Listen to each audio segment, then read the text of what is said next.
Hoy 13 de noviembre les invitamos para continuar con la lectura de la Biblia en un año. Y hoy corresponde leer la Epístola de Santiago, capítulo 1, el libro de Isaías, capítulo 61 y Salmos 129. Salmos 129, Isaías 61 y Santiago, capítulo 1.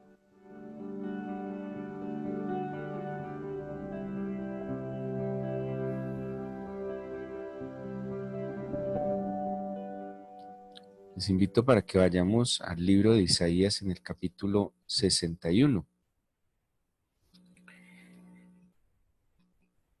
Dice Isaías 61 a partir del versículo 1: El Espíritu de Jehová, el Señor, está sobre mí, porque me ungió Jehová, me ha enviado a predicar buenas nuevas a los abatidos, a vendar a los quebrantados de corazón, a publicar libertad a los cautivos y a los presos, apertura de la cárcel, a proclamar el año de la buena voluntad del Señor y el día de venganza del Dios nuestro, a consolar a todos los enlutados, a ordenar que a los afligidos de Sión se les dé gloria en lugar de ceniza, óleo de gozo en lugar de luto, manto de alegría en lugar del espíritu angustiado, y serán llamados árboles de justicia, plantío de Jehová para gloria suya.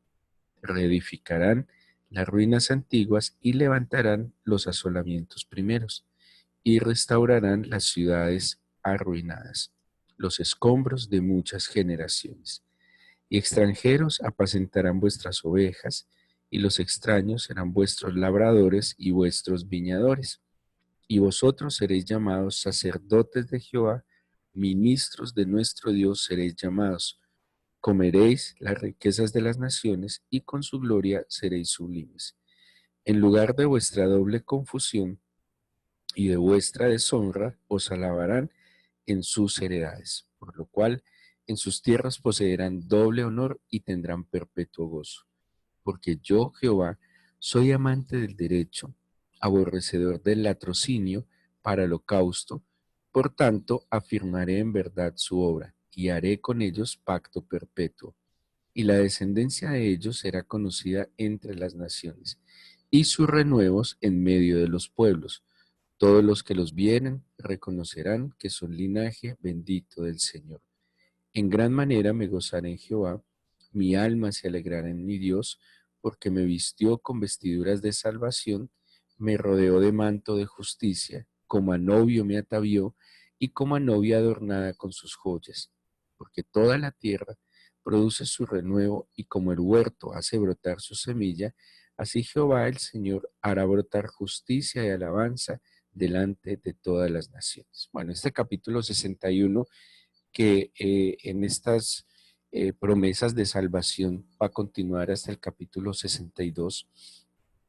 Es un capítulo muy importante para nosotros los cristianos, porque va a ser el texto que en Nazaret el Señor Jesús va a tomar como la declaración de su reinado, como la declaración pública del propósito de su venida a este mundo. Y ya Isaías 61, de hecho, está retomando un concepto que el pueblo de Israel había dejado a un lado, que tenía que ver con la restitución, con el año del jubileo, con el año de reposo y con unas leyes de equidad, de equilibrio que el Señor había establecido en el Levítico capítulo 25, y que obviamente eh, digámoslo así, para la monarquía israelita, para los que tenían dinero, para los que tenían poder, pues era un capítulo que había como que anular de la Biblia, que no era conveniente, porque pues si a alguien le deben dinero, lo que quiere es que se lo paguen. Pero este capítulo de Levítico establecía como la oportunidad de volver, como de resetear todas las cosas y volver a iniciar, de condonar las deudas, de que los que habían quedado esclavos a causa de las mismas deudas quedaran libres. Era un año de restitución, era un año en el que seguramente el pueblo tenía esperanza. Eh, Estudiando alguna vez una tesis sobre una maestría en teología de la universidad, eh, eh, bueno, es una universidad española, explicaba cómo durante la monarquía este año el jubileo no se llevó a cabo. Y más o menos en los 450 años que duró la monarquía, dejaron de celebrarse más o menos 70 años de jubileo. Y en el estudio que hace pues en esta tesis, explica que es muy posible o que se ve como una aplicación de una interpretación, que los años del cautiverio son los años que el pueblo de Israel no permitió la restitución, ¿sí? O sea, si cada 50 años debían condonar las deudas, de darle libertad a los presos, que a propósito no eran presos porque cometieran delitos, eran presos porque quedaban esclavos al no tener cómo pagar las deudas, por decir algo. Alguien empobrecía, eh, entonces lo primero que hacía era entregar sus tierras, pagar con sus tierras, pero si aún no podía pagar la deuda con sus tierras, sus hijos quedaban como esclavos de aquel acreedor. Entonces, en Levítico se establece que cada 50 años se devolvían las tierras y también los que habían quedado cautivos a causa de las deudas quedaban libres. Pero todo parece indicar que el pueblo de Israel no cumplió este mandato del Señor y pues que esa fue una de las consecuencias que trajo una inequidad, desequilibrio y, y el posterior castigo que fue el cautiverio. Ahora, si se hubiera cumplido este mandato en Levítico, pues a nivel general no tendríamos este desequilibrio tan fuerte y tan marcado que tenemos en la sociedad. Este libro también habla de dejar descansar la tierra cada 7 años. Entonces decía, trabajen las 6 años, exploten las 6 años, pero el séptimo año no la trabajen. El séptimo año simplemente van a tomar del fruto que quede de lo que cultivaron los 6 años. De hecho, ahí estaba la bendición de Dios, que el fruto iba a alcanzar lo suficiente para ese séptimo año que no se cultivara y para el siguiente año mientras se volvía a sembrar. Entonces, ese proceso de dejar descansar la tierra un año le iba a dar la oportunidad de que se recuperara sus minerales, sus nutrientes, se equilibrara y esto iba a generar equilibrio ecológico. Como todo ese texto bíblico se dejó atrás porque no es rentable, porque para nadie es negocio, por ejemplo, que tenga una tierra que quiera explotar, nadie quisiera dejarla descansar ni un solo instante, porque el ser humano carcome, el ser humano devasta, y Dios nos había dejado unas leyes que traerían equilibrio, que traerían equidad, que traerían justicia, pero pues, el ser humano lo dejó. Isaías 61, en una profecía esperanzadora, en una profecía además contundente, retoma pues, este mandato que seguramente, como les decía, lo habían dejado en el olvido porque no era conveniente, sobre todo para los ricos y poderosos. Ya Isaías, inspirado por el Espíritu del Señor, está tomando un tema un poco álgido, un tema que no era muy popular y está anunciando en este capítulo 61 lo que se cumpliría en el Señor Jesús, ¿sí? Ahora bien, Isaías 61 nos está hablando de los dos tiempos o las dos venidas del Señor Jesús. Acordémonos que ya hubo una primera venida del Señor Jesús, eh, digámoslo de alguna manera, como el siervo de Jehová, que Isaías también lo anuncia, que viene a traer esperanza, a traer reconciliación. La primera venida del Señor Jesús fue para restauración, como una oportunidad, ¿sí? Por eso vino como el siervo, como el Hijo del Hombre, como aquel que en la sencillez, en la humildad, en el amor, traía la oportunidad de que el ser humano se salvara de manera voluntaria, ¿sí? La segunda venida del Señor va a ser en condiciones muy diferentes. La segunda venida del Señor ya no hay oportunidad. En la segunda venida del Señor viene a juicio. La segunda venida del Señor viene a consumar.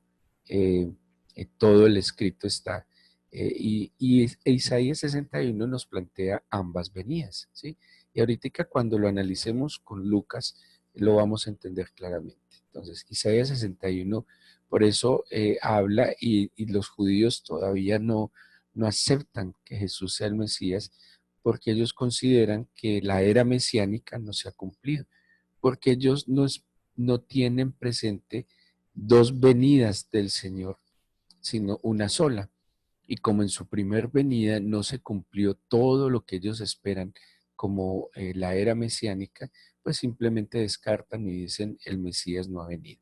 La verdad es que el Mesías ya vino y el Mesías volverá. Ya vino como el siervo, ya vino como el Hijo del Hombre, ya vino como el Redentor, ya vino como el Cordero Santo que quitó el pecado del mundo, pero luego vendrá ya como Rey soberano, como juez justo, y pues donde vendrá lo que ya sabemos, que, bueno, lo que nos explica la Biblia en diferentes textos. Ahora, ¿a qué vino el Señor? Primero, ¿a qué vino? Dice a predicar buenas nuevas a los abatidos. Este abatidos hace referencia a los necesitados, a los pobres, eh, a los que carecen de recursos, y dice buenas noticias a los abatidos, ¿sí?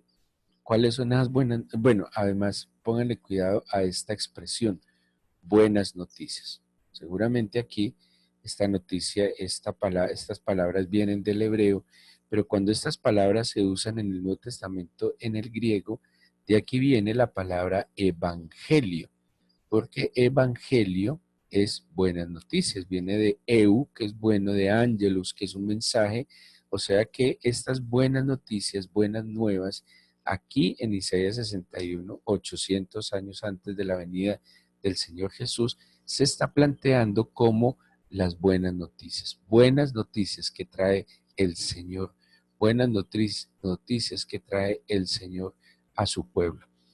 Dice además de predicar buenas nuevas a los abatidos, dice a vendar a los quebrantados de corazón. Entonces, una buena noticia para los pobres. Y también dice que aquellos que han sido quebrantados en el corazón, que han sido rechazados, que han sido marginados, que han sido olvidados, Dios, el Señor, vino a sanar, a vendarlos. Dice además a publicar libertad a los cautivos y a los presos apertura de la cárcel. En la expresión libertad a los cautivos, no es simplemente abrir la cárcel, sino como abrir sus ojos. A eso hace referencia, a, a que vuelvan a ver. Hay algo que la persona que está en cautiverio, en esclavitud, pierde, y es la visión. No puede ver más allá de su entorno. Está totalmente limitado. No ve posibilidades, no ve esperanzas, no ve oportunidades. Y dentro de la obra que hace el Señor de publicar libertad a los cautivos tiene que ver con eso, con abrir los ojos, con quitar el velo de los ojos, esa venda que engaña, que miente. Y luego ya habla además de abrir la apertura a la cárcel, a proclamar el año de la buena voluntad del Señor, lo que yo les mencioné ahora, el año del jubileo, el año de la restitución. Pero ojo, luego dice, y el día de venganza del Dios nuestro. Esto ya no está en Lucas 4. Y quiero pedirles que vamos a Lucas capítulo 4 para que miremos y entendamos que Isaías 61 profetiza las dos venidas de Jesús, pero en Lucas 4 el mismo Señor corrobora que Él cumplió la parte de su primera venida. Y miremoslo de esta manera, así. Lucas capítulo 4, versículo 16. Y si tiene la Biblia, ojalá tenga la Biblia, que la mejor manera que usted pueda meditar en las mañanas en la Biblia es que no simplemente escuche. Levántese, prenda su luz, en lo posible, siéntese, tome su Biblia y siga la lectura. Esto le va a ayudar más a retener la enseñanza, a guardar la enseñanza y obviamente a poderla poner en práctica. Lucas 4 habla de cuando el Señor Jesús volvió a Nazaret y en el versículo 16 dice, vino a Nazaret donde se había criado, y en el día de reposo entró en la sinagoga conforme a su costumbre y se levantó a leer. Y se le dio el libro del profeta Isaías, y habiendo abierto el libro, halló el lugar donde estaba escrito. O sea que aquel día de reposo, en la lectura eh, de la, de la Torá, eso le llaman ellos parashá. La parashá es la división de la lectura del Pentateuco en las 52 semanas del año. Entonces, ese día correspondió leer Isaías 61. El Señor toma Isaías 61 y si ustedes van comparando, es tal cual lo estamos diciendo. El Espíritu del Señor está sobre mí, lo mismo que leímos en Isaías 61. Por cuanto me ha ungido para dar buenas nuevas a los pobres, ahorita leímos en Isaías 61 a los abatidos y ya les expliqué, me ha enviado a sanar a los quebrantados de corazón, a pregonar libertad a los cautivos y vista a los ciegos. Aquí ya el Señor Jesús lo expresa tal cual, que la libertad no es solo abrir las cárceles, sino que la libertad es abrir los ojos y a poner libertad a los oprimidos, a predicar el año agradable del Señor, y dice el versículo 20, y enrollando el libro lo dio al ministro y se sentó y los ojos de todos en la sinagoga estaban fijos en él. Si ustedes notan, el Señor Jesús no leyó la parte donde habla del día de venganza del Dios nuestro, porque en ese momento de Lucas 4:16, en Nazaret, no venía el Señor a traer el día de venganza. No correspondía en su primera venida el día de venganza del Dios nuestro, porque el día de venganza en que el Señor vendrá a hacer justicia a la tierra es en su segunda venida. Ahora, centrémonos en esto, y es la obra que el Señor Jesús vino a hacer, que ya Él determinó, que simplemente depende de nosotros aceptarla, creerla, vivirla. El Señor ya trajo, vino a traer, porque el Espíritu del Señor se posó sobre él. Lo que leímos en Isaías 11, que sobre él se posaría el Espíritu de Jehová de consejo, de sabiduría, el Espíritu de inteligencia. Y sobre el Señor se ha puesto el Espíritu de Dios.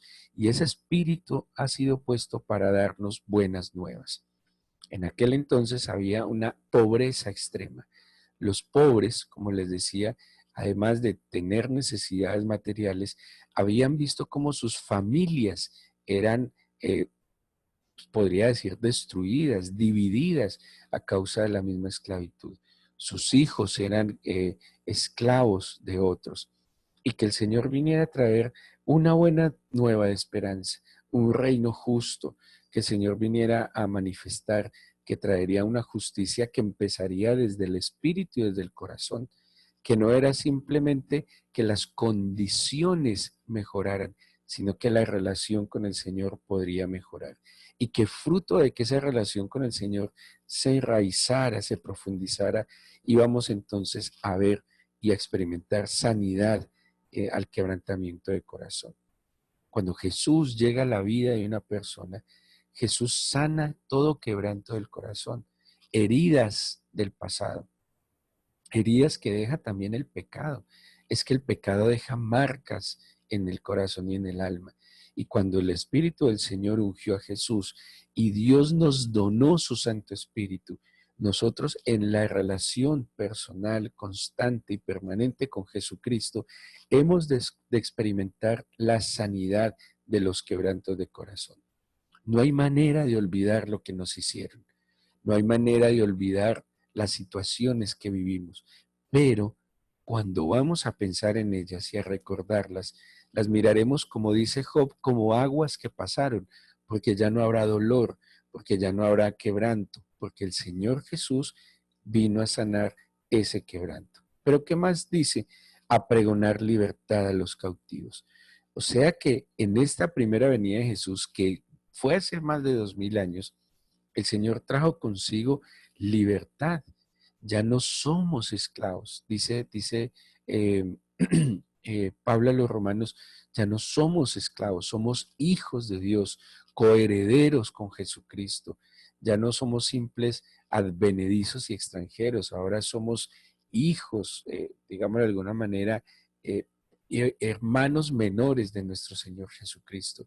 Y estamos colocados como coherederos de la gracia porque no somos ajenos, no somos apátridas, tenemos patria porque tenemos Padre. Y esa es la libertad que el Señor nos ha dado. No tenemos que depender de ningún vicio, de ningún mal hábito, de ninguna persona. El secreto de la felicidad, hablamos ayer, tiene que ver con depender del Señor, tiene que ver con depender de su camino, de caminar según sus sendas. Ahí está la dicha, ahí está la bienaventuranza, ahí está la felicidad del ser humano. Y el Señor trajo libertad. Y entre más dependa yo de Jesucristo, más libre seré de circunstancias, de instituciones, de personas. Soy del Cristo, le pertenezco a Cristo. Él fue el que pagó la deuda por mí. Pero dice además que Él traería vista a los ciegos, nos sacaría del engaño, nos mostraría la realidad, la verdad. No hay más peor ciego que el que no quiere ver. Y así que esa ceguera es como quitar un velo que hay en el corazón. Pero Jesús también vino a traer libertad a los que están oprimidos. O sea, tiene que ver con la libertad espiritual. Puertas que nosotros mismos hemos abierto por pecado, por prácticas oscuras, por prácticas pseudoespirituales, pero el Señor también vino a darnos esta libertad y entender que el año agradable del Señor ha llegado. En Cristo somos una nueva criatura. Dice Pablo a los Efesios que el Señor decidió reunir en Cristo todas las cosas que están en los cielos y en la tierra. El Señor en Jesús nos ha permitido ver el cumplimiento de Isaías 61. Luego se cumplirá la otra parte de Isaías 61, pero nosotros aprovechemos la oportunidad que Dios nos da en misericordia, en justicia, en paz, de poder acceder a la salvación, de poder ver cómo Dios restaura esas ruinas antiguas que plantea en Isaías 61, cómo el Señor nos permite ser esos renuevos de su plantío. Y si ustedes notan y han venido con la lectura de Isaías con juicio, notarán que se cita demasiado el concepto de renuevo, que en la Biblia también se habla como brote, como vástago, y es esa nueva vida que sale tal vez de la muerte, de un árbol que se ha secado, de un árbol viejo, de un árbol que no tiene esperanza. Pero como dice el mismo Job, cuando percibe agua, vuelve a brotar vida. Así que no sé cuál sea la condición en la que usted se encuentra. Tal vez usted se encuentre hoy abatido porque experimenta pobreza, necesidad, escasez. Tal vez usted experimente hoy quebranto en el corazón, esclavitud, ceguera. No sabe qué le espera, no puede mirar hacia adelante, no ve futuro, no puede ver su vida más de meses. Tal vez usted hoy experimente que está preso, esclavo de algún hábito, de una persona, que está esclavo emocionalmente, que depende emocionalmente de alguien. Tal vez usted hoy necesita escuchar que ha llegado, que llegó hace 2000 años, el año agradable del Señor. Esto es para usted, esto se cumple en Jesucristo. Y ese Espíritu de Jehová que se posó sobre Jesucristo es el mismo que Él nos donó, que vino en el día de Pentecostés. Es el mismo espíritu que Dios quiere impartirle a aquel que limpia ese vaso, que renueva ese odre, porque el vino nuevo no puede ser echado en odres viejos. Y cuando usted renueva ese odre, va a experimentar el depósito del Espíritu Santo.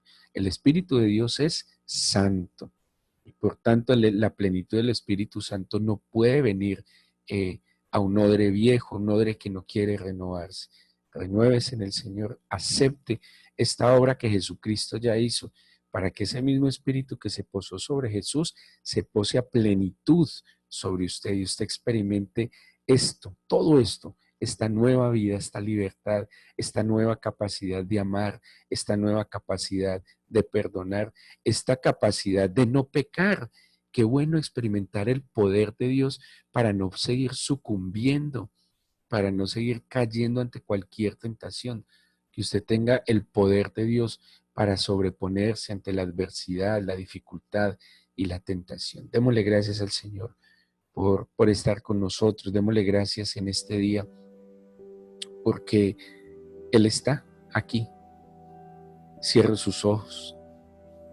Y son 2, 3 minutos que vamos a orar, pero pueden ser tan importantes para su vida, tan útiles. Y empiece a hacer una confesión de fe con sus labios. Y en esa confesión de fe, agradezca que Jesucristo vino. Y que Jesucristo aquel día que tomó el rollo de Isaías y lo leyó justo hasta antes de citar el día de la venganza. Porque nosotros tenemos el privilegio de haber vivido en el tiempo en que el Señor vino a proclamar el año de la buena voluntad y no el día de venganza. Porque nosotros tuvimos el privilegio, la dicha de estar en el tiempo de la gracia, en que se accede a la salvación no por méritos, sino por un acto de fe en la gracia del Señor. Por eso, si usted hoy experimenta abatimiento de su alma, se siente pobre, se siente necesitado, dígale al Señor que su espíritu convenza al suyo, a su alma, de esta verdad. Y si siente que está quebrantado en su corazón, que las heridas que le han causado a través de los años aún siguen sangrando, dígale al Señor que usted necesita experimentar esta verdad, que necesita experimentar esta donación que Jesús hizo. Dígale: sana mi corazón de las culpas, de las heridas, de los rechazos. Sana mi corazón de aquellos actos violentos de los cuales fui víctima. Sana mi corazón y trae libertad. Abre esos cerrojos en mi alma donde hay esclavitud. Abre mis ojos, Señor. Quita la venda de mis ojos que me engaña, que no me deja ver más allá, que ha quitado la esperanza. Saca, Señor, a libertad mi alma, por favor, y permíteme vivir según el año agradable de tu buena voluntad. Ponga delante de Dios su vida. Cierre sus ojos y aún le invito a que levante sus manos y dígale: Señor, te presento todo mi ser, que tu Santo Espíritu sea derramado sobre mí. Y si en este momento tú ves que en mi alma, en mi corazón, no hay santidad, no hay limpieza, entonces igual levanto mis manos y te pido que me limpies. Límpiame, limpia mis manos, mis ojos, mis labios, mis oídos, perdona mis pecados, purifícame, santifícame y hazme digno de ti. Yo te pido que derrames toda tu santidad sobre mí, que el poder de lo alto, que cubrió a la Virgen María para concebir al Señor, que el poder que cubrió a los apóstoles el día de Pentecostés, cubra ahora nuestras vidas. Porque tú nos has dado tu Espíritu, ahora te pido la plenitud de tu Espíritu. Que yo experimente que soy lleno y controlado, que ya no me dirija según mis impulsos, sino que me dirija el poder de tu amor. Por favor, derrama, Señor, ese aceite sobre nuestras cabezas. Derrama ese aceite santo que trae brillo, que trae aroma, trae tu verdad, Señor. Yo te bendigo en esta mañana y te doy gracias, porque el mismo Espíritu que estuvo sobre ti es el que quieres derramar sobre nosotros. Guíanos de tu mano, por favor. Yo te pido que tomes, Señor, a cada uno de tus hijos, que les bendigas con tu presencia, que tu gracia y que tu amor, Señor, les acompañe siempre. Gracias por este día, te entrego este fin de semana. Apártanos para ti, no nos dejes separar de ti, Señor. Te entrego el tiempo de mañana, permítenos congregarnos en santidad y en verdad. Te lo pido y te doy gracias en el nombre de Jesús. Amén.